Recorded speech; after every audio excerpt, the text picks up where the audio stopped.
Sergeant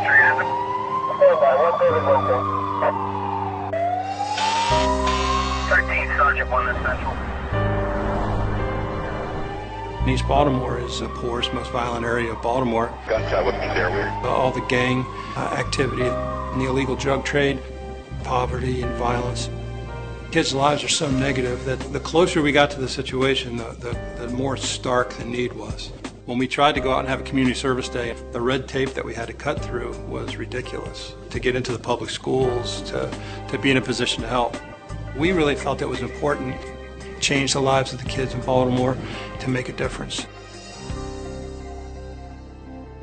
Hi, my name's John Hallis, and I'm with Keller Williams in Ellicott City, Maryland.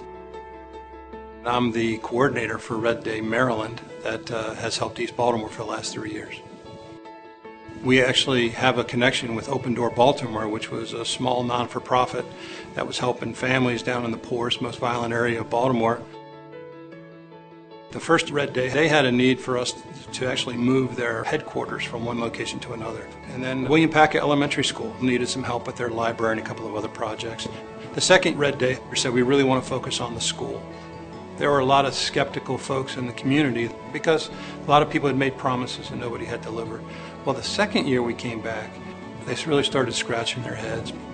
But what really happened the second year that was significant was that the school said when they looked at this massive list that we had put together, we really have to get the kids out of the school because you're going to be painting. So they said, we're going to do a field day. We're going to take them up to Patterson Park. And so we had snow cones the first year. We had a DJ doing dances. We got somebody to sponsor lunch for us for 640 kids plus all the volunteers. It was just an amazing, amazing day. And we really figured out that we had really stumbled onto something significant. The fact that we were able to do this with the kids just brought in so much emotion and tugged at heartstrings to help that we hadn't experienced up to that point. Our third year down in East Baltimore, the principal at William Packett Elementary School said her friend was a principal at Dr. Bernard Harris and wondered if we could do both schools for Red Day. And we figured out we were going to need about $50,000 to do 2 schools, to do 2 field days. When John said we're adding on a second school, Dr. Bernard Harris, I said, "Are you crazy?" And he said, "Yes." And I said, "Let's do it." Tasha Linton has been our connector. She is the bridge between folks with a big heart and Red Day.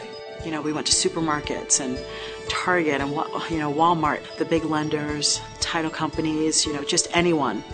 They'd say, "Well, what can we do for you?" And I'd say, "We will take anything, anything that you can possibly help us with." We had a massive fundraiser, 4 different Outback restaurants around the 4 market centers that were involved in Red Day. And we raised $24,000 of the $50,000. The rest of it was corporate donations and folks who just committed $20 at a time. The more I put that vision in front of the people, what does the best day a kid ever had look like? And the people just took the ball and started running with it.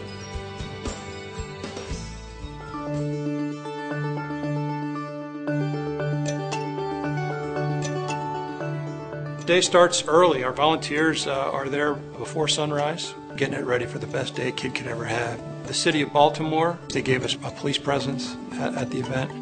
Around 8:30, 9 o'clock, the kids get to school. In the case of William Packett Elementary School, we have a parade, which is 2.5 blocks up to Patterson Park. All the way, that path is lined by volunteers, high-fiving them. In the case of Dr. Bernard Harris, which was our first year there, we transformed the gymnasium into the Dream Team fashion station. There were clothes on racks, and the kids would go around and find clothes in their size. And then we had someone do their nails, and someone do their hair, and someone do their makeup. To hear the teachers say that they've never seen the girls so excited and so vibrant, it was exciting. For the crowning achievement of that day, we had a concert by Wordsmith. The girls in their outfits walked across the stage, and all the volunteers gave them love and clapped for them. Meanwhile, we have several hundred volunteers in the school. We had teams that washed all of the oil and grime off the walls, and then we had the paint team behind them. We painted murals on the walls. We established 2 teacher lounges this year. We had one of our new homes construction companies that donated a lot of their model home furniture. It's just been a wonderful team effort.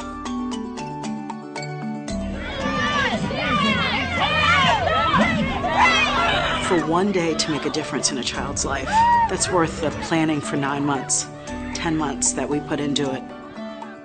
To watch them be free and carefree, because you know that when they go home that's not going to be the case. They get breakfast and they get lunch at school. And if the schools didn't do that, then they wouldn't eat all day. To be able to give a child a lunch. A lot of them are like, we get to eat this? You know, they come up, can I have an apple? Yes, absolutely, take an apple. Do you mind if I take 2? Can I give my brother 1? Or watching a little boy, you know, I handed him a banana and he'd never peeled a banana before. So